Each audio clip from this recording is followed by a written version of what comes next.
Muchísimas gracias por este espacio, por esta oportunidad.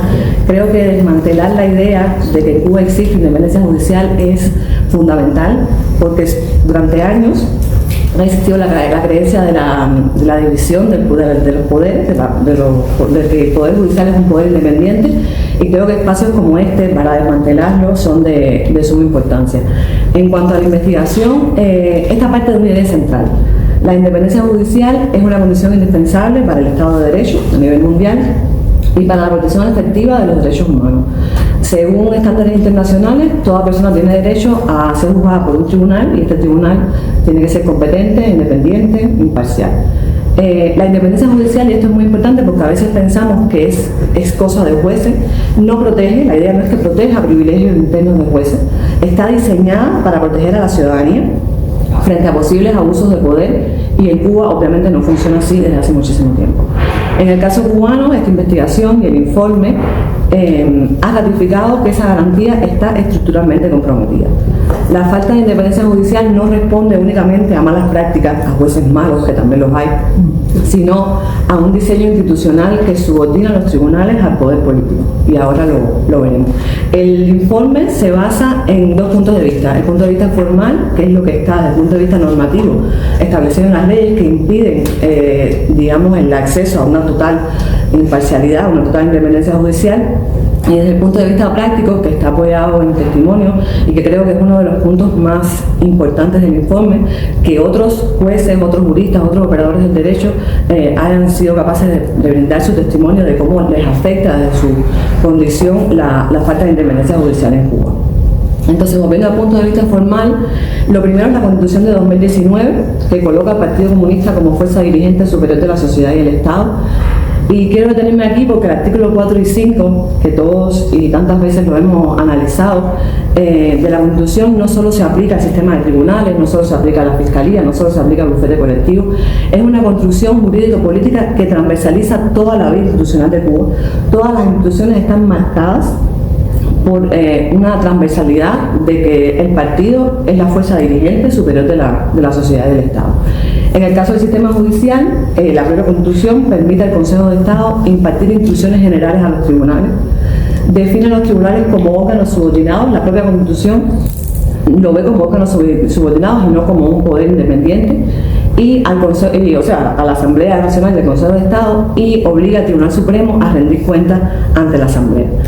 Por otro lado, la Ley 140 de 2021, que es la ley de los tribunales, aunque proclama, y cuando uno la lee, proclama formalmente principios como independencia, imparcialidad, mantiene un sistema de justicia vertical, jerarquizado y sometido a un control político. La carrera judicial no depende de méritos y resultados profesionales, depende de criterios políticos y criterios jerárquicos. Los jueces son tratados como cuadros del Estado. Normas como el Decreto de Ley 13 de 2020 exigen una identificación con la ideología, con la revolución, para la elección, y no solo la elección, para la promoción, para la remoción y para la revocación de jueces. Es esta ley la que permite la verificación por los órganos de la seguridad del Estado de todos los funcionarios del país. Cuando uno sale de las aulas, aunque tengas la mejor nota, aunque tengas el mejor escalafón, aunque hayas durante los 5 años obtenido un título de oro, si no te aprueban los órganos de la seguridad del Estado, usted no va a ser juez, usted no va a ser fiscal, eso téngalo por seguro.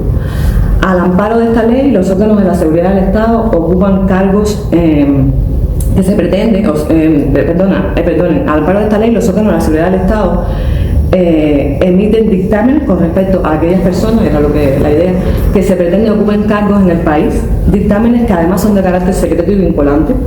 Esto impide, contra ellos no cabe recurso alguno, y genera un estado de indefensión total. Nadie puede defenderse contra lo que no conoce y contra lo que no sabe.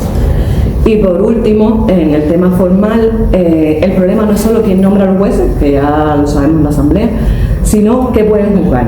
Las leyes procesales, por ejemplo la ley de proceso administrativo, excluyen de control judicial amplias categorías de actos estatales, especialmente aquellos vinculados al orden interior, a la seguridad del Estado, a la defensa nacional, al orden político. Esto significa que los tribunales no pueden revisar precisamente esos actos donde el poder estatal puede vulnerar derechos con mayor intensidad. En términos prácticos estamos hablando de que no existe, por imperio de la ley, no existe un control judicial efectivo sobre el Estado. Dicho esto, y en el plano formal, pasando a la práctica, como les decía, los testimonios, que es el valor añadido más grande que creo que tiene la investigación, revelan coordinación entre seguridad del Estado, Ministerio del Interior, tribunales, fiscalías, estructuras políticas, imparten instrucciones sobre cómo resolver casos sensibles, obstáculos al derecho a la defensa, el uso de la prisión provisional, el impedimento del acceso a mecanismos de escarcelación, a derechos de escarcelación y penas severas en casos políticos, además de represalias contra jueces y abogados. Un ejemplo claro, y lo hablábamos ayer, en la coordinación de la toma de decisiones, son las reuniones de política penal y penitenciaria. Estas reuniones se dan en marcos estrechos donde participan presidentes de tribunales, la Fiscalía, el Ministerio del Interior, y se establecen políticas claras de cómo deben actuar los jueces y los fiscales ante determinados hechos. El juez que viola estas indicaciones sabe que su sentencia va a ser revocada, sin más. Una violación de la política penal implica una revocación de una sentencia. No importa cualquiera sea la vía, se puede revocar a través de los recursos que establece la ley o a través de otro mecanismo, también de coordinación, que son las visitas de supervisión, donde otros jueces de tribunales superiores revisan los expedientes de los jueces inferiores y cuando ven que ha habido una desviación, digamos, de la política penal, pues pueden instar que se revise el proceso y que se revoque. Lo otro es la llamada colegiación efectiva, es la forma que ha puesto en práctica el sistema de tribunales para encubrir la más grave de las interferencias, que es la interferencia externa. Son indicaciones que se reciben, los jueces lo reciben más en la materia penal, es cierto que en cualquier otra materia, de tribunales superiores, en muchos casos del propio Tribunal Supremo, y se canalizan mediante los presidentes de los tribunales provinciales, mediante los presidentes de sala, que impiden con antelación que los jueces de los casos formen un juicio propio. Es tan grave, y también lo hablamos, que el propio expresidente del Tribunal Supremo, Rubén, muchísimas veces sostuvo que este tipo de comunicación, a lo que él llamaba de arriba hacia abajo y de abajo hacia arriba, o sea, de los tribunales superiores a los inferiores, no vulneraba el principio de independencia judicial.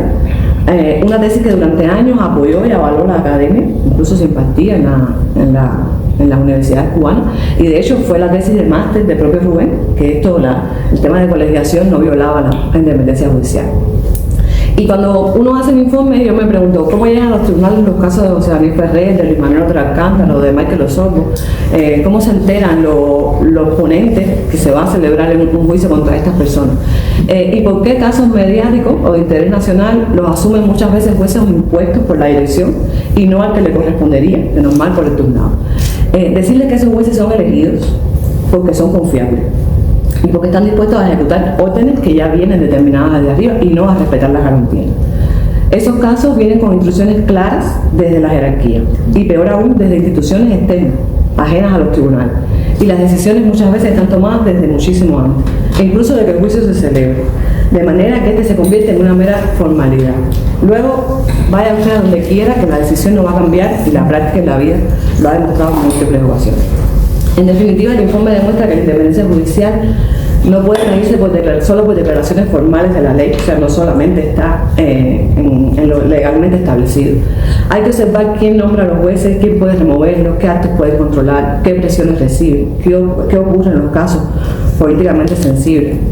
Bajo estos criterios, el sistema cubano presenta una incompatibilidad profunda con los estándares internacionales sobre la independencia judicial, porque los tribunales no funcionan como garantes frente al poder, sino como parte de una estructura estatal y política de control. La falta de independencia judicial, y con esto termino, no es una desviación ocasional, es un rasgo estructural del sistema y la consecuencia es grave. La consecuencia más grave es que los derechos carecen de protección efectiva sin un juez independiente capaz de controlar ese poder que impide su independencia. Muchas gracias.